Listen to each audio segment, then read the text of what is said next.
Exemple des symbolismes qu'ils vont faire. Ici, on a quoi? Ici, on a les symboles, n'est-ce pas? Il y a le symbole et puis il y a leur effet. C'est-à-dire l'effet que ça fait à la personne. Et ici, on a quoi? On a le remède dans le Coran. Maintenant, cette partie, on a les symboles. Les symboles, par exemple, il y a ce qu'on appelle le cadenas. Le sorcier, il va utiliser le cadenas dans la sorcellerie.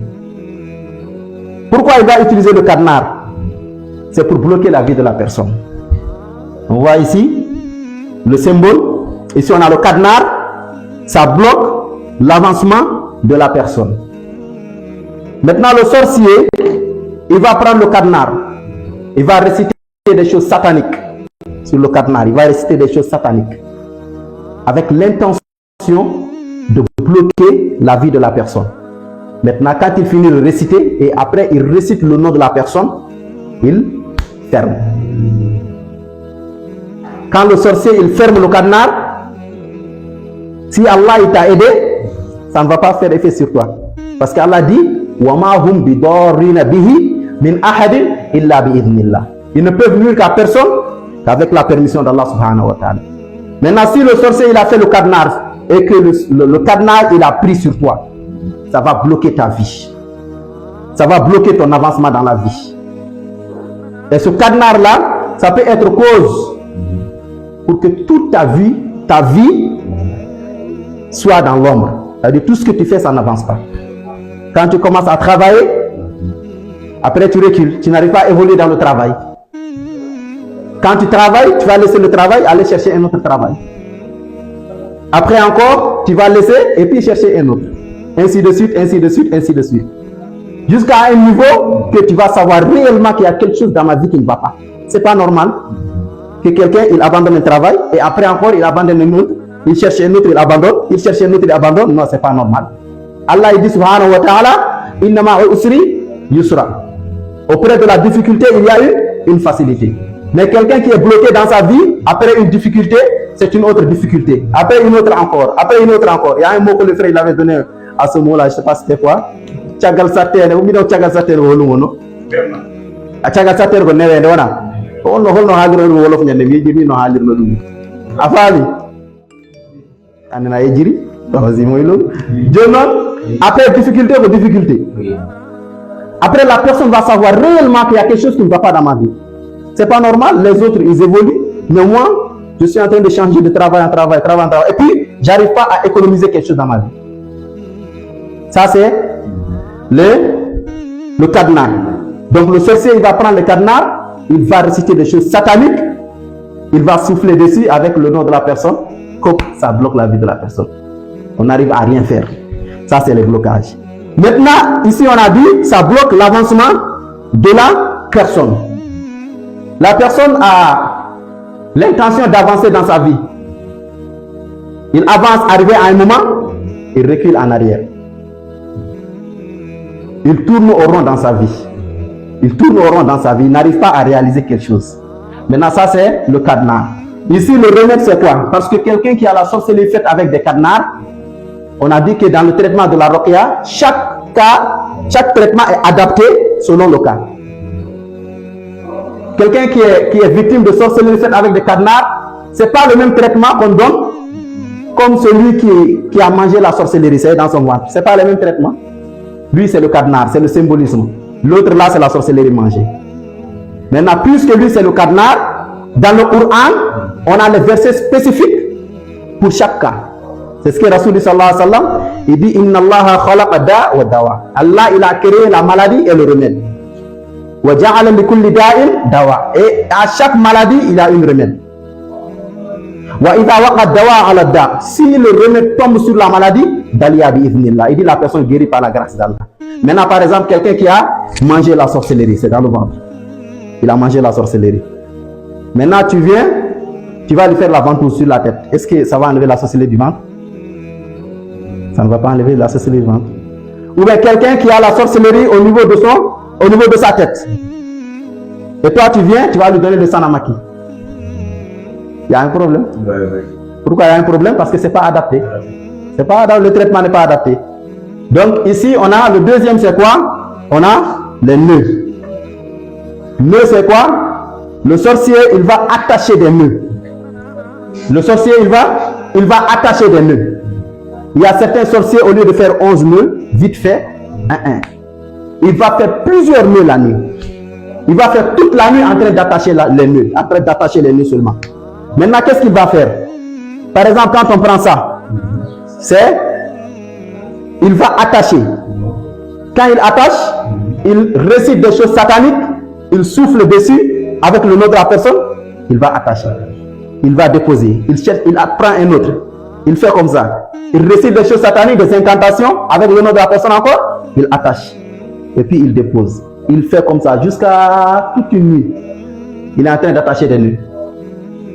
Maintenant, ces nœuds-là, quel effet ça va avoir dans votre vie? La sorcellerie faite avec des nœuds, ça va avoir l'effet dans votre vie, ça va attacher la vie de la personne. Maintenant, pourquoi on dit ça va attacher la vie de la personne? Parce que ces nœuds-là, ça dépend de l'intention du sorcier. Si le sorcier il a pris avec l'intention de bloquer ta communication, ça va bloquer ta communication. Voilà. Comment voilà, maintenant lui va prendre l'intention, donc je vais bloquer la communication de telle personne. Il récite et puis après tu vois la personne, avant il parlait normalement. Ou bien c'est quelqu'un, il sait bien chanter. Le sorcier, il a fait la sorcellerie avec des nœuds pour bloquer sa communication pour ne pas qu'il puisse chanter. Maintenant, quand il monte sur scène pour chanter, il commence à bégayer maintenant. Il ne peut plus parler normalement. Ça, c'est la sorcellerie faite avec des nœuds. Ça permet d'attacher la communication d'une personne. La sorcellerie faite avec des nœuds, ça permet d'attacher le mental d'une personne, la réflexion d'une personne, pour ne pas qu'il puisse réfléchir normalement. L'élève qui est intelligent en classe, il est très intelligent, machallah. Mais après le sorcier, il fait la sorcellerie pour bloquer la réflexion. Maintenant, arrivé en classe, tout ce que le prof dit, il ne capte rien. Il devient nul. Ou bien il bosse ses leçons à la maison, tout rentre, mais quand il arrive en classe, il oublie tout. Donc les nœuds, ça permet aussi d'attacher la communication d'une personne pour ne pas qu'elle puisse parler. Ça permet d'attacher le mental d'une personne ou bien d'un élève pour ne pas qu'il puisse réfléchir normalement. Les nœuds aussi, ça permet d'attacher le sexe d'un homme pour ne pas qu'il puisse avoir des rapports intimes avec son épouse. Trop. Ça permet d'attacher le sexe d'un homme pour ne pas qu'il puisse avoir des rapports intimes avec son épouse. Ouais. Ouais. Lorsqu'il veut avoir des rapports intimes avec son épouse, son sexe ne se lève pas normalement. Voilà. Ça ne se lève pas normalement. Comme il y a un gars qui m'a dit, lui, il fait combien de secondes même? Combien de minutes? 3 minutes, hein? Il lui fait 3 minutes. Donc il a été attaché. Maintenant, les nœuds, ça permet d'attacher le ventre d'une femme pour ne pas qu'elle puisse avoir des enfants. Ça attache le ventre d'une femme pour ne pas qu'elle puisse avoir des enfants. La personne, quand elle est enceinte, et après elle fait fausse couche. Et ce n'est pas une fausse couche qui est normale. Chaque fois, c'est la même chose. On dit les problèmes de sorcellerie, c'est des choses qui se répètent à chaque fois. Ça n'a rien à voir avec les problèmes normaux de la vie.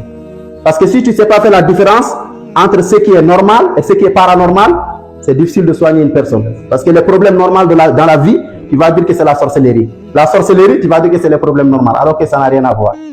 Maintenant, comment on peut savoir que c'est la sorcellerie? Parce que ça se répète d'une façon systématique. À chaque fois, ça se répète de la même façon. Donc ça, c'est la sorcellerie. Et c'est répétitif à chaque fois. Maintenant, on a dit que les nœuds, ça permet d'attacher le ventre d'une femme pour ne pas qu'elle puisse avoir des enfants, ni tomber enceinte. Maintenant ici, le remède, on a mis quoi? Le remède, c'est la sourate 20, verset 26 à 28. Contrairement pour le cadenas. Le cadenas, c'est sourate 21, verset 30. Maintenant, quand quelqu'un est victime de la sorcellerie faite avec un cadenas, qu'est-ce que l'oracle, le soignant, il doit faire? Quand on lui fait la lecture, et dans son traitement, la feuille coranisée, ou bien sont non coranisés, il faut augmenter ce verset-là. On dit Surat 21, verset 30. Allah dit Awalam yara alladhina kafaru anna samawati wal ardi kanata ratqan fafataknahuma. Il dit que les cieux et la terre formaient une masse compacte. Et fafataknahuma, nous les avons éclatés. C'est ça, les autres ils disent Big Bang. C'est ça, non? Maintenant, avec l'intention, on lit ce verset-là dans l'eau. La manière dont Allah il a éclaté les cieux et la terre, on prend l'intention que les cadenas s'éclatent comme ça, quand on récite dans l'eau. Et comme ça, quand la personne se lave avec ça, les sorcelleries faites avec des cadenas, ça va partir, Inch'Allah. Donc ici, le nœud, on a dit l'effet que ça fait. Maintenant, le remède, c'est quoi? Surat 20, verset 26 à 28. Allah, il dit Wa yassir li amri, wahlul uqdatan min lisani, yafqahu qawli. Ce que Moussa alayhi salam il a dit. Quand Allah il a envoyé à Pharaon, il dit Allah, il faut me faciliter ma mission. Il dit donne-nous un nœud à ma langue. Donc, ici, donne-nous un nœud à ma langue, c'est dans le verset. Wahlul uqdatan min lisani, donne-nous un nœud à ma langue. Donc, ça permet de détruire les sorcelleries faites avec des nœuds. Parce que Moussa alayhi salam, il a dit à Allah de donner un nœud en sa langue. Donc, quand on prend ça, ça permet de détruire les sorcelleries avec des nœuds. Comme Rasoul a dit, si le remède tombe sur la maladie, la personne guérit bi'idhnillah. Donc le remède c'est quoi? Le même mot, donne-nous un nœud à ma langue. Donc le nœud là, puisque le sorcier est fait avec des nœuds, donc ici le verset, il y a le mot nœud qui vient ici en même temps. Donc ça tombe sur la maladie quand la personne se lave avec ça. Maintenant ici on a quoi? Cimetière. Là c'est grave. Cimetière. La sorcellerie enterrée au cimetière. Ils ont diverses façons de faire la sorcellerie, de mettre ça au cimetière. Le sorcier, il peut faire la sorcellerie. Il va prendre le linceul d'un mort, il emballe la sorcellerie avec ça. Il peut faire la sorcellerie, il prend le crachard du mort, il va faire la sorcellerie avec ça. Il peut faire la sorcellerie, il va au cimetière, et puis il va creuser la tombe, une tombe qui est creusée depuis, et puis il y a quelqu'un qui était décédé depuis longtemps, il prend les os, il fait la sorcellerie avec ça. Ah, comme à Barké. À Barké, les gens, quand les gens vont enterrer un mort, ils vont décréter quelqu'un pour aller garder le cimetière, pour ne pas que les jeunes là. On a Barké n'a dit. Barké, on a. Et alhamdulillah, Oura Ben quoi, Oura. Donc, le sorcier, il va prendre soit comme le captage qu'on a fait aujourd'hui. Ok. Captage on a fait un captage d'une personne aujourd'hui, il est en France. Maintenant, lui, la sorcellerie là, ils ont mis ça au cimetière. Maintenant, comment ils ont fait la sorcellerie? Ils ont pris la sorcellerie, ils ont pris l'habit d'une personne. Ils ont emballé la sorcellerie avec ça, et puis ils ont enterré ça au cimetière. Maintenant, le gars, il fait des traitements. Et la source de ces problèmes, c'est quoi? C'est la sorcellerie enterrée au cimetière. Maintenant, l'effet de la sorcellerie au cimetière, ça fait quoi? Qu'est-ce que ça fait? Quand on fait la sorcellerie, on met ça au cimetière, ça fait quoi? Ça rend la personne paresseuse. Ça rend la personne paresseuse. La personne devient paresseuse. Quand elle se réveille, elle ne veut pas se lever de son lit. Elle se couche jusqu'à 10 heures. Et puis les gens disent que c'est un feignant, il ne veut pas travailler. Alors qu'ils ne savent pas qu'il est malade. Quand il se réveille, il ne veut pas se lever de son lit. La personne est paresseuse. Dans le travail, paresseuse. N'arrive pas à réaliser quelque chose. La personne manque d'énergie à chaque fois. La personne n'a plus goût à la vie. La personne devient suicidaire. Pourquoi? Parce que la sorcellerie est au cimetière. Donc l'effet de cimetière, ça impacte sa vie. Puisqu'au cimetière, là, il n'y a personne, tout le monde est mort là-bas. Mais c'est tellement calme que... Voilà, c'est tellement calme.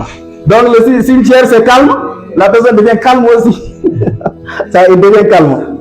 Donc c'est le symbolisme, n'est-ce pas? Maintenant ici, ça rend la personne paresseuse. Le remède c'est quoi? Le remède de la sorcellerie au cimetière, ça c'est pas le sanamaki. Hein?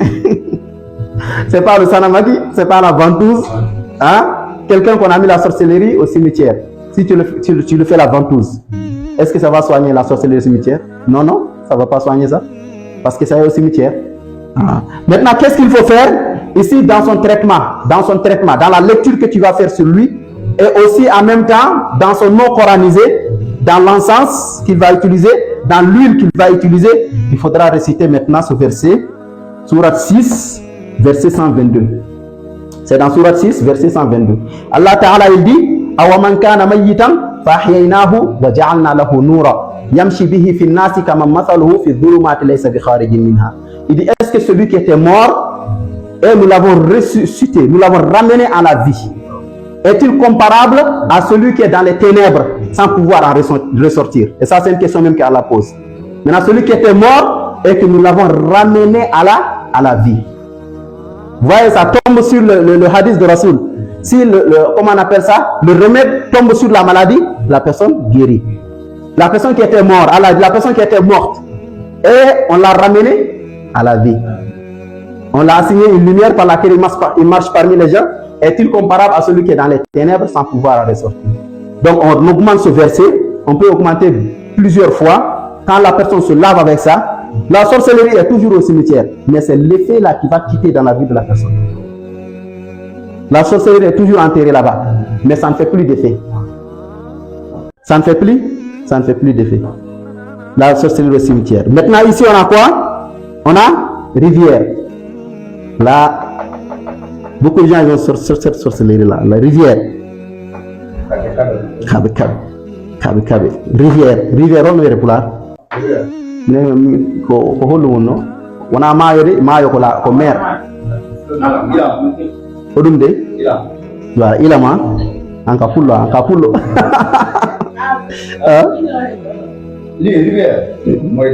Dech, merci. Maintenant ils vont faire la sorcellerie, ils vont jeter dans la rivière ou bien ils vont jeter dans la mer. Maintenant c'est le symbolisme, que ça soit de l'eau. Maintenant, quand ils jettent dans la rivière, si on voit ça, c'est ça. Maintenant, la rivière, quand ils jettent la sorcellerie dans la rivière ou bien dans la mer, quel impact ça va avoir dans la vie de la personne? Ici, on a dit, ça fait que l'argent de la personne disparaît à chaque fois. La personne peut avoir 500 000. Avant que d'autres 500 000 ne viennent, ce qui est là, il faut que ça finisse d'abord.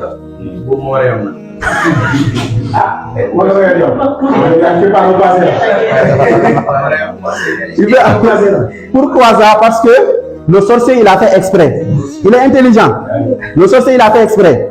Donc, il va faire que quand il met la sorcellerie dans la mer, dans la rivière, dans le fleuve, l'objectif c'est quoi? C'est que ton argent coule dans ta main, la manière dont la rivière coule. C'est comme ça que ton argent va couler dans ta main. Maintenant, toi, tu as de l'argent, machallah. Mais pour que d'autres ne viennent, il faut que ce qui est là, ça finisse. Pourquoi ça doit finir pour que d'autres ne viennent? Parce que c'est pour t'empêcher de construire quoi que ce soit dans la vie. Maintenant, toi, tu as 500 000. Après, tu as un autre 500 000, tu as un autre 500 000. Tu vas garder, machallah, jusqu'à tu vas te marier, tu vas acheter un terrain, tu vas faire ceci, cela, pour t'empêcher d'avoir tout ça. Ce qui vient là, ils vont faire que ça va finir d'abord.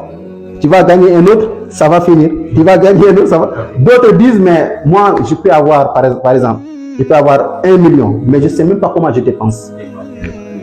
J'avais une patiente ici, elle était hospitalisée ici. Elle a dit qu'elle gagne beaucoup de millions, même par semaine, beaucoup de millions. Mais elle ne sait pas comment ça va.